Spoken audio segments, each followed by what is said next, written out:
There was a great thing that somebody said to me years ago, and I say it all the time. There's two ways to build the biggest building in town. You either just build the biggest building in town, or you spend all your time tearing everybody else's building down. And if there's anything on my last breath that I'm most proud of, is I'm out here just trying to build the biggest building. It would be the best if all 8 billion people had this mindset.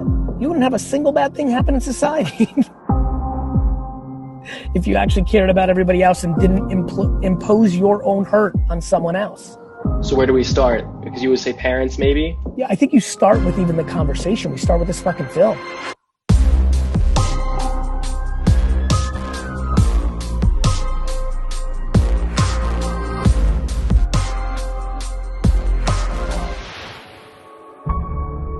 I think about succeeding in one very simple story. There are two ways, my friends, to build the biggest building in town. Step number one, just build the biggest building in town.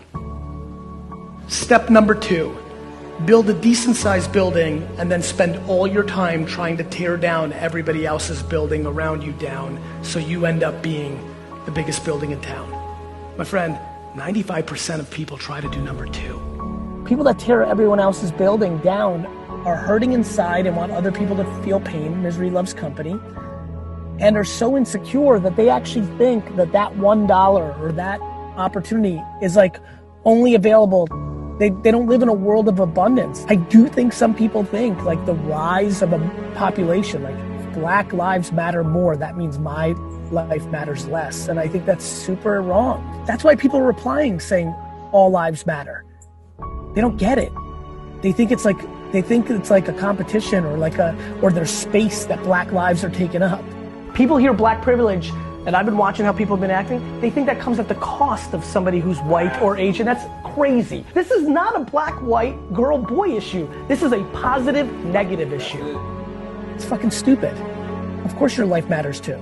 How do you not understand that you should only be as happy as your most unhappy fellow human? That level of compassion, sympathy, empathy is fucking required for your own happiness. How in the world does anybody translate Black Lives Matter in their head as, no, but my life matters too. Yes.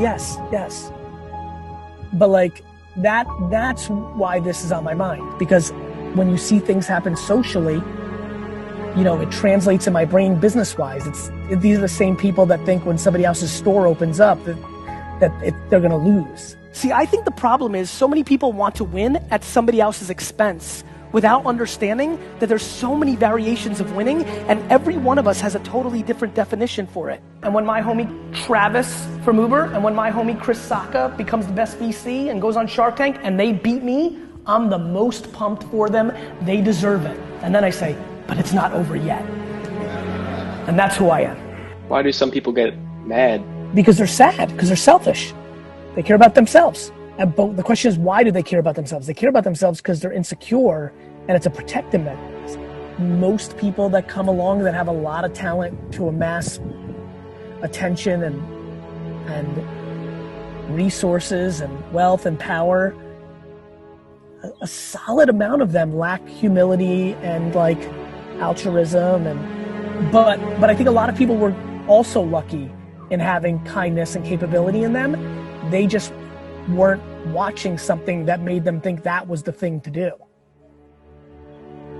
That's what this is all about, right? Like this is all about like, I'm not that special. There's actually millions of people in the last 100 years that had what I had. It's just they grew up in societies and messaging that made them think differently. I think that Steve Jobs came along, became an icon, but the sad part of that narrative was he did not treat his employees well. He became an icon and the narrative became he got the most out of people by being a jerk, and that became romanticized. I could literally watch people that I knew who used to be nicer start treating employees like jerks because that's what Steve Jobs did. And a lot of people in Silicon Valley today run companies where they're mean because they think that's the right thing to do because they put Steve Jobs on a pedestal. I want my pedestal moment. I want to become that big. And what I want to come from that is that kids that aren't even born today think that they can build a $5 billion company and be a great guy or a great gal. And what I want to do is inspire two 14-year-old girls in Kansas City right now to build a $1 billion company on having a bunch of employees hugging each other in the halls. I feel this crazy, weird sense of responsibility that I was given all this talent and capability. And I'm like, okay, I need to communicate like how I do it, because I do think I do it with a more empathetic, sympathetic, compassionate, human, good intent. And like, I'd be lying if you ask me point blank, do I feel like I've already moved the collective entrepreneurial world a little bit, a hair towards it? I do, because I've just had hundreds and hundreds and hundreds and even thousands of entrepreneurs reach out to me and say, I'm a better person because of this or that. And I think the more successful I am, the more people will try to parrot that behavior.